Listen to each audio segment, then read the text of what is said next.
اور اس نے asset recovery unit کے تحت کروڑوں روپیہ ملک کا ڈبویا ہے, ضائع کروایا ہے.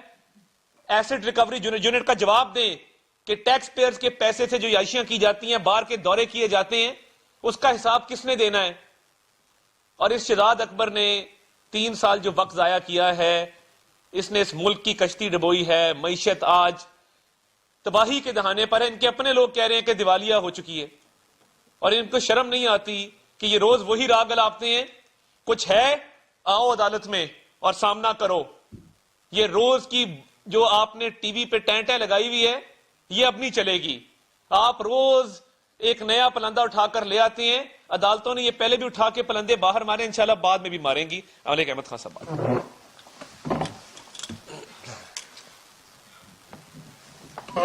بسم اللہ الرحمن الرحیم. دیکھیں,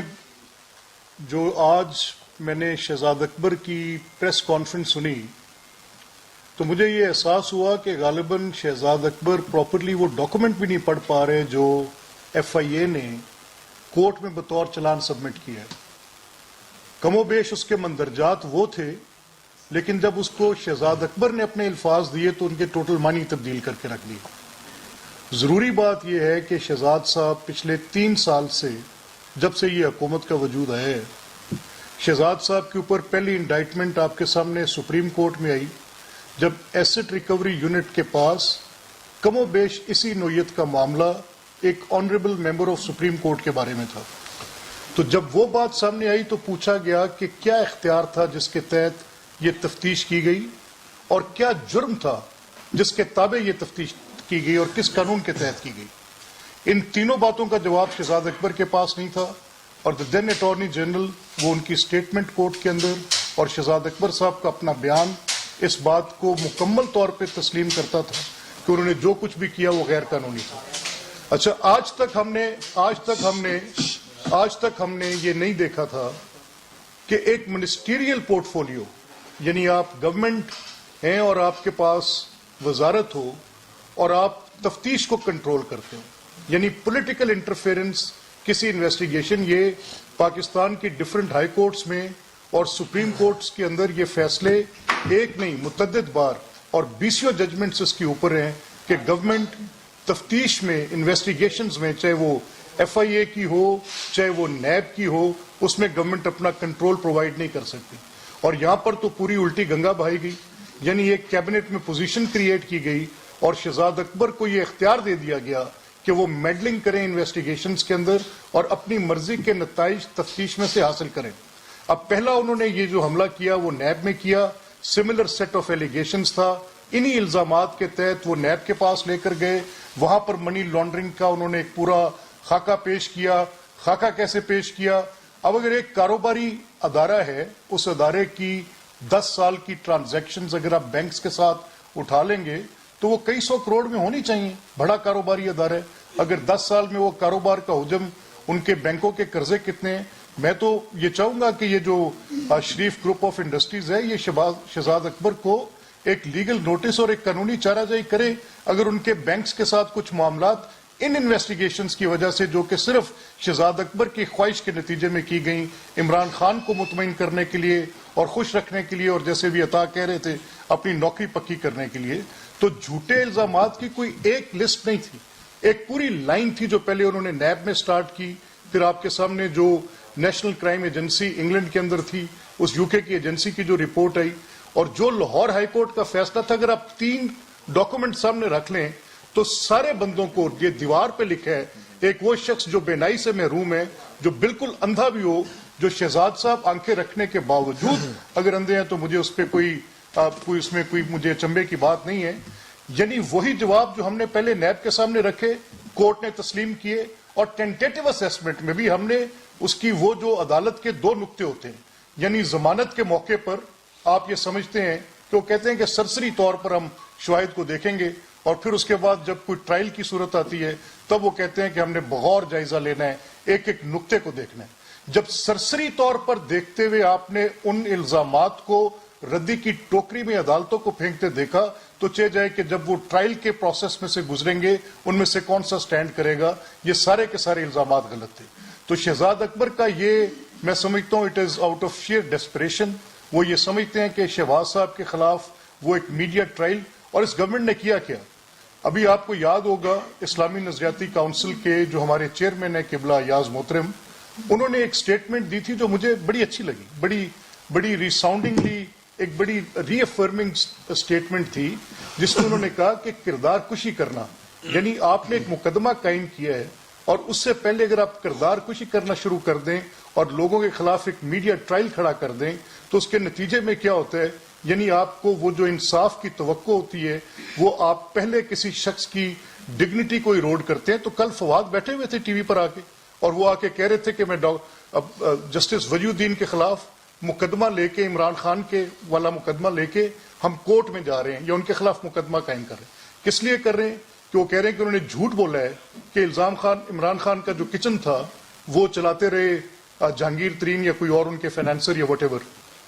وہ کہ ہم نے اس بات پہ مقدمہ قائم کرنا ہے۔ تو کتنے وہ مقدمے ہیں جو عمران خان کے اپنے خلاف قائم ہوئے؟ وہ مجھے یاد ہے یہاں پہ میٹرو، وہ مجھے یاد ہے یا بیٹ، وہ مجھے یاد ہے کوئی ایک فرنٹ مین کا ذکر تھا، وہ کورٹ کے اندر مقدمے جواب دینے سے آج تک آ رہی ہیں۔ تو اگر یہ احساس موجود ہے کہ جھوٹ بولنے سے یا کسی بات پہ الزام لگنے سے یا کسی بات سے کسی کی ڈگنیٹی ایروڈ ہو سکتی ہے، تو آپ کا تو وجود اس بنیاد پر قائم ہے کہ آپ نے شہزاد اکبر جیسے وہ لوگ جو کہ دے لائی تھرو دے ٹیتھ ایسا جھوٹ بولتے ہیں اور اس ڈٹائی کے ساتھ جھوٹ بولتے ہیں، اس حد تک بے شرمی کے ساتھ بلیٹنٹ لائے، ان کو پتہ بھی ہوتا ہے جو وہ کہہ رہے ہیں غلط ہیں، لیکن پھر آ کے اتنا حوصلہ ہے ان میں، اتنی ایروسٹی ہے کہ وہ آ کے نیشنل ٹی وی پہ آ کے کیمرہ کے سامنے بیٹھ کے پورے ملک کے سامنے جھوٹ بولتے ہیں۔ ابھی آج کے جو یہ ایف آئی اے کے مقدمات ہیں، ہمیں مکمل طور پہ اس بات کے یقین ہے کہ صرف بزنس پریکٹسز کو اٹھا کر وہ مقدمے لے کر آگے ہیں اور ان کو مقدمے کی صورت دینے کی کوشش کی ہے۔ آج تک نہیں پتا پروسیڈ آف کرائم کیا ہے،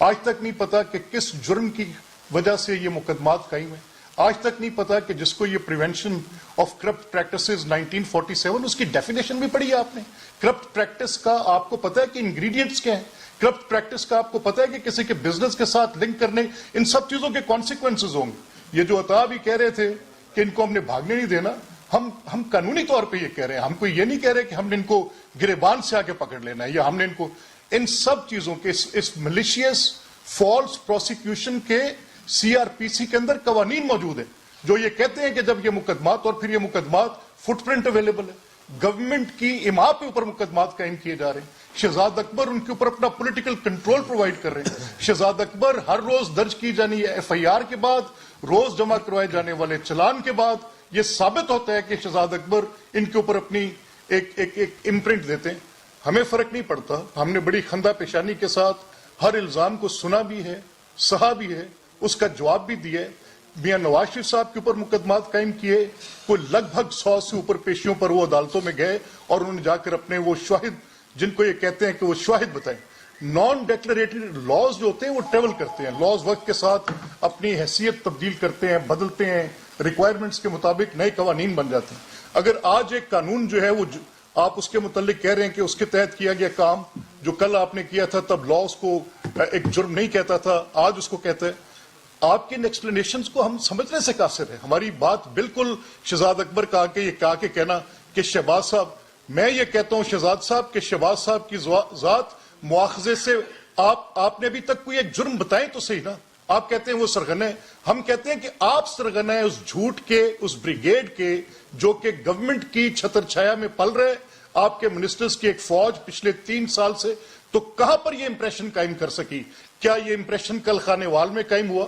کیا یہ امپریشن اس سے پہلے لاہور کے بائی الیکشنز میں آپ نے دیکھا کہیں قائم ہو سکا؟ اس سے پہلے سیالکوٹ کے اندر کیا یہ امپریشن قائم ہو سکا؟ کیا ڈسکا کے اندر یہ امپریشن قائم ہو سکا؟ آپ کی اس بات کو پبلک ریال میں بھی کسی نے تسلیم نہیں کیا، چہ جائے کہ کورٹس، یعنی نہ عوامی سطح پر جو آپ یہ آ کے قوم کا وقت ضائع کرتے ہیں اور ایک ایسے شخص کے بارے میں جس کے ڈیولپمنٹ جس کے ساتھ نام کے ساتھ اٹیچڈ ہے، ڈیلیورنس جس کے نام کے ساتھ اٹیچڈ ہے، اس ملک کے لوگوں کی جس نے خود خدمت کی، جس کا پولیٹیکل ایکیومنٹ 35 سال سے اس ملک کے لوگ تسلیم بھی کرتے ہیں اور بارہا بیلٹ کے ذریعے اس کو ثابت بھی کرتے ہیں، اس پولیٹیکل پارٹی کے خلاف، ان لوگوں کے خلاف آ کے آپ جب اس قسم کی باتیں کرتے ہیں تو پھر